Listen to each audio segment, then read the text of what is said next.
Okay, welcome to chapter 26, and we're going to be talking about chi-square, and you'll see on the next slide how that is spelled.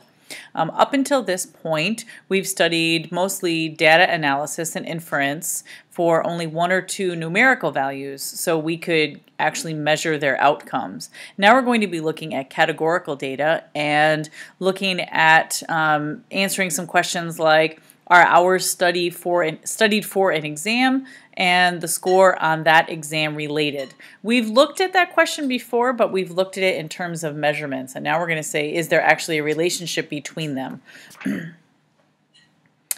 So we're chi-square tests. This is how it's spelled. You're going to be mostly looking at what the symbol is. And it's a fancy looking X, capital X squared. Okay, this is just a mess up of my pen, but it just looks like a fancy italicized X, and that is the chi-square for the population. Okay, so there's three types of situations. These are the words you want to be writing in your notes. We have a chi-square for a goodness of fit, for homogeneity of proportions, and for independence. You will, when you read the question, read the scenario, you'll determine, is it a goodness of fit type of question, homogeneity, or independence? And homogeneity and independence are very similar to each other. So we'll spend a bit more time trying to make a decision on which one of those it is. Okay, so but these are just the very short notes that I want you to have in your notes, and then we'll go back to this.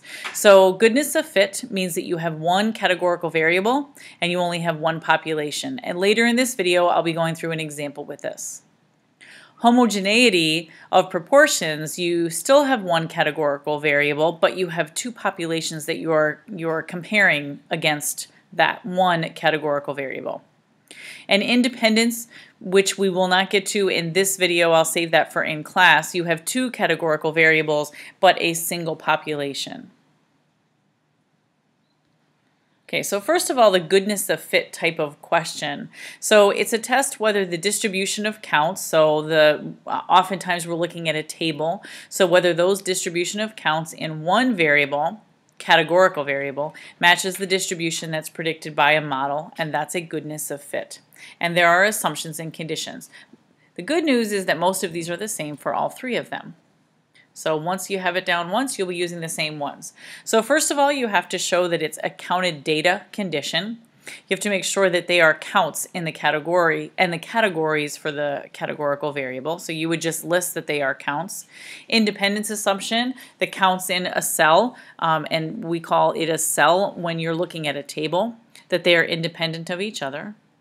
And that it's randomized. The individual who've been counted and whose counts are available for analysis should be a random sample from some population. These are not different than what we've talked about before.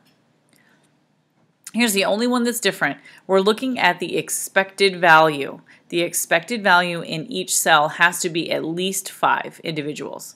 And I'll be spending more time in class going over how to calculate the expected cell. We'll do a little bit of work and figure it out using the calculator. But that all has to be at least 5. Remember before when we had successes and failures, it was at least 10. But now with chi-square, it's just 5.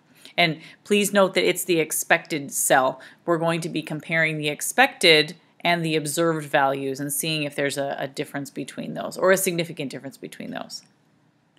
Okay, so since we want to know how well the observed data reflect with what we expected, then we have to look at the differences. Okay, so we're going to be subtracting what we expected from the observed. This hopefully looks a little familiar. It's the residuals, and next chapter we'll actually be going back to talking about residuals. Okay, so residuals came into play when we had a line of best fit, and we fit the line to the data, and then we looked at how well that line, I guess, met with or lined up with what the data were. Okay, so the line represent what we expected, and the data points not on the line is what we observed. Okay, all right, so here's how we'll calculate that. Okay, we're going to look at the residuals and we're going to be squaring them. Okay, this gives us an idea of the relative sizes of the differences. Not as important. I want you to understand where it comes from, but let's get to the formula. Okay, so the chi-square, that's the test statistic. Okay, it's found by adding up all of the sum of the squares of the deviations, okay, between the observed and the expected counts. So we're going to square them because that's going to take out any negatives, and we divide it by our expected value. And remember, this looks like a capital E is a summation, and we're going to add all of those together. The calculator is going to do most of the work for you, but yes, you do need to know what the formula is. Okay. All right, so it ends up being, we still talk about degrees of freedom, just like we did with the t-distribution. With the goodness of fit test, the degrees of freedom, because we only have one categorical variable and one population, is just going to be n minus 1. And n is the number of categories that we have. Okay, so you'll see an example of this. So with goodness of fit, it's n minus 1. It is different with the next two tests. That's really the major difference between them. Okay, so we do not have one-sided or two-sided chi-square test. We're only using it for testing the hypothesis. We're never going to be using confidence intervals with this. So if the observed counts don't match the expected, the statistic will be large and it can't be too small. So the chi-square test is always one-sided. Always one-sided. We're not going to be worrying about which side when we're figuring out the p-value, which one we have to, it's always one side.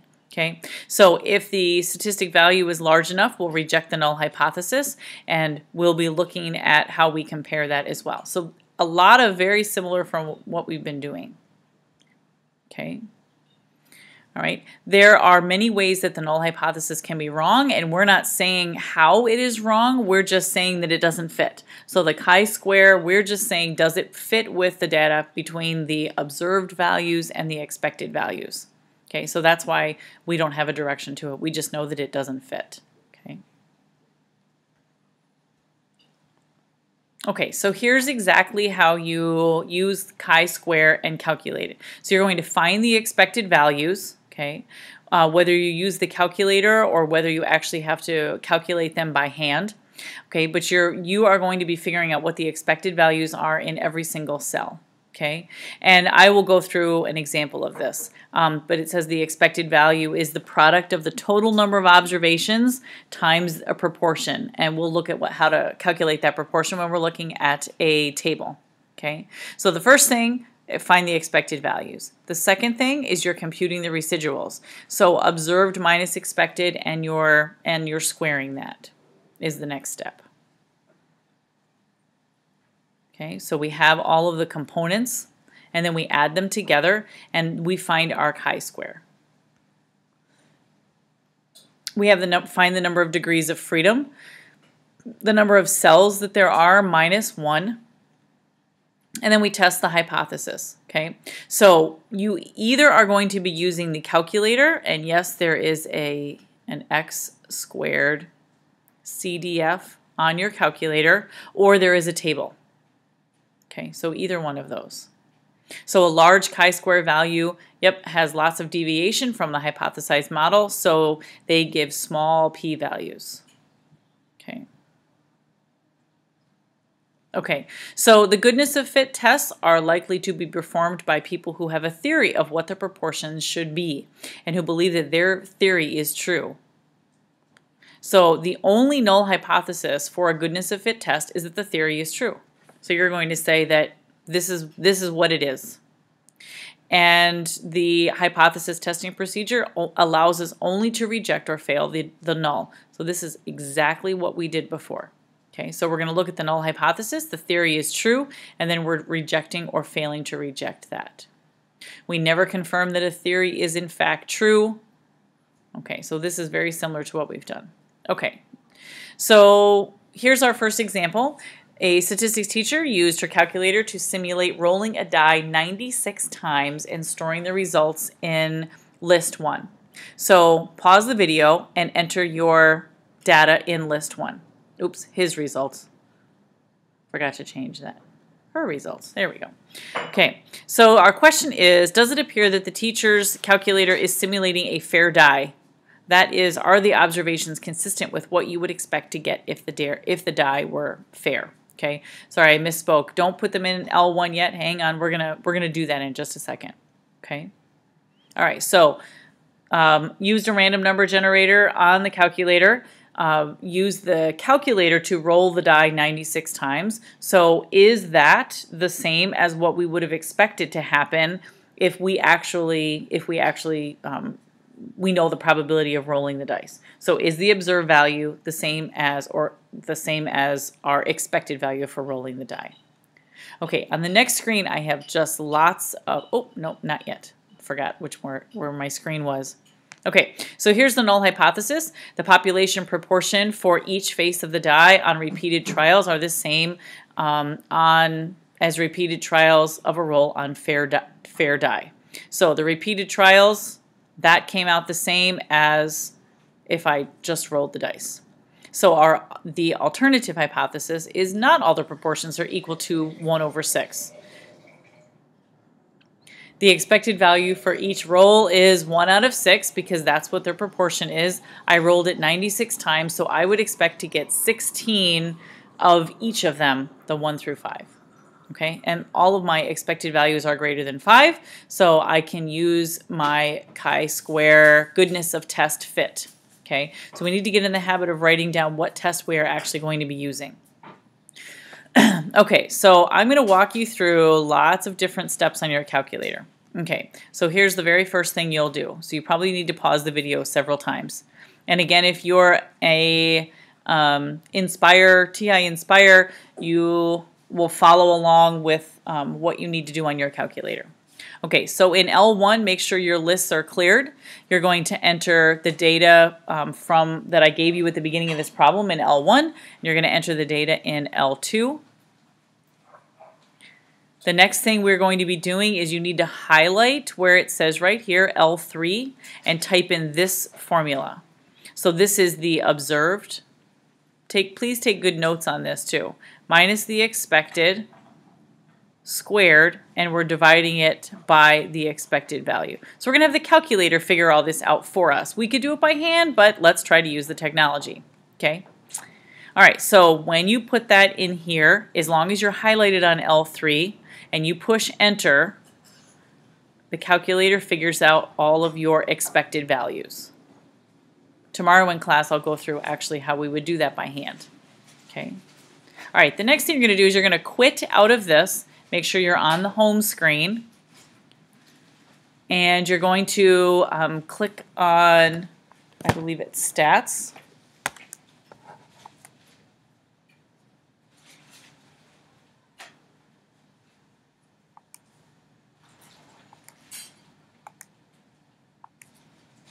Nope, second stat. Sorry about that. Second stat and arrow. So second stat and arrow over to where it says math.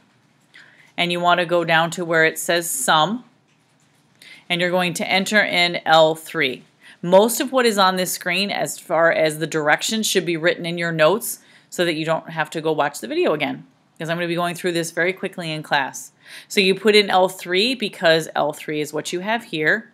You push enter. 4.75 is your chi-square value. Chi-square equals 4.75. Okay.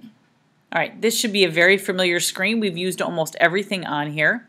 So you're going to go back to second vars, number 8, and here is the syntax. So especially if you don't have the updated version. So your chi-square is your lower bound. So it's your lower bound minus the upper bound minus the degrees of freedom. Okay, we have 5 degrees of freedom because it is 6 minus 1. There are 6 different faces on the die minus 1. And here's what your chi-square value is.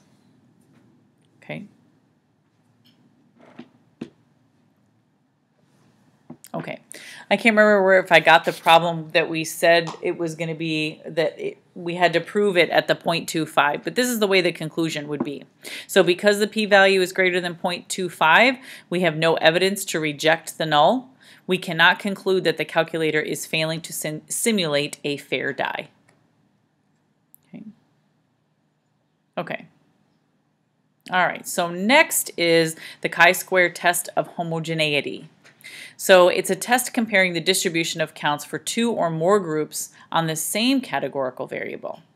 Okay, it looks kind of like a two proportion z-test. They will get more complicated and we'll have a lot more values that we're looking at, so you won't be able to use the z-test for that. So the one I'm giving you is fairly simple, so I want you to follow along with the chi-square going through it. Okay. All right, so the statistic, the way that we calculate it is exactly the same, but we're asking whether choices are the same among different groups. Okay, there's no model this time. We're looking at two different groups and we're comparing them to each other. Okay, the expected counts are found directly from the data and we have different degrees of freedom. Okay, so the assumptions are the same. The data have to be counts, it have to be randomized, and each cell, the expected value has to be at least 5. Okay. So here's the only difference. The degrees of freedom are row, how many cells you have in a row minus 1 times how many cells you have in a column minus 1. Okay, so R is the number of rows and C is the number of columns. And we need the degrees of freedom to find the p-value. Okay, so everything here is exactly the same. All right, so here's our example. A university dean suspects that there is a difference between how tenured and non-tenured professors view a proposed salary increase. Before I go on, tenured means that if a faculty member is tenured, then basically they really can't let them go. So this person is going to be there for a very, very long time. There are lots of conditions that a teacher or a professor at a college have to go through in order to be tenured. It's a really big deal. And the non-tenured just are working towards that usually. Okay. So anyway, so this dean randomly selects 20 non-tenured instructors and 25 tenured staff to see if there is a difference. And here are the results that she gets. Okay. So favoring the plan or not favoring the plan, and we have our two groups. They're tenured or they're not tenured. So do these data provide good statistical evidence that tenured and non-tenured faculty differ in their attitudes toward the proposed salary increase? So before we were just rolling a die, was it what we expected? Now we have different groups of people. Okay, either they favor it or they don't favor it. We have these two groups. Okay, so the null hypothesis, the proportion of tenured faculty who favor the plan is the same as the proportion of non-tenured faculty who favor the plan.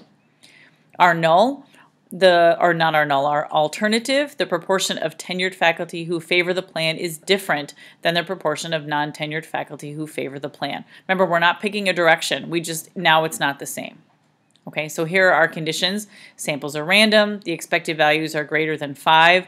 I will show you that. So we're good to go. So we're going to use the test for homogeneity. All right, so here's where things get tricky. Okay, we're going to use a different part of your calculator. We're going to use what's called a matrix.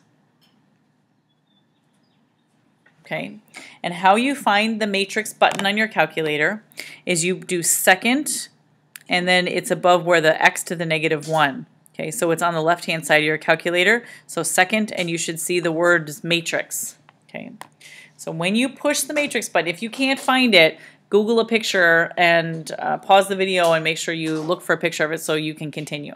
Okay, so you're going to push the second and then the x to the negative 1 matrix button. And you're going to arrow over to where it says edit, right here. And you're going to select A. So edit A. And this is what it looks like when you select it. Okay. And you're going to see a matrix is just rows and columns. Okay. So you're picking a 2x2 rows and columns matrix. And you're going to fill in you're just going to type the numbers in. 15, 10, 8, and 12. You don't even have to arrow over. It just allows you to put those in.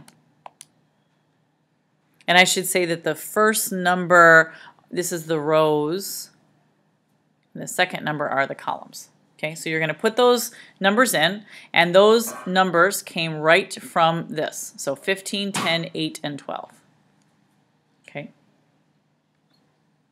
You're going to exit out of this, so quit out of here. And then you're going to go back to Stat and arrow over to where it says Tests. And you're going to scroll all the way down. So that was Stat. And then you're going to arrow over to Tests. And you're going to arrow all the way down till you get the chi-square. And push and fill this in. Sorry. So you're going to push chi-square, and it's looking for a matrix.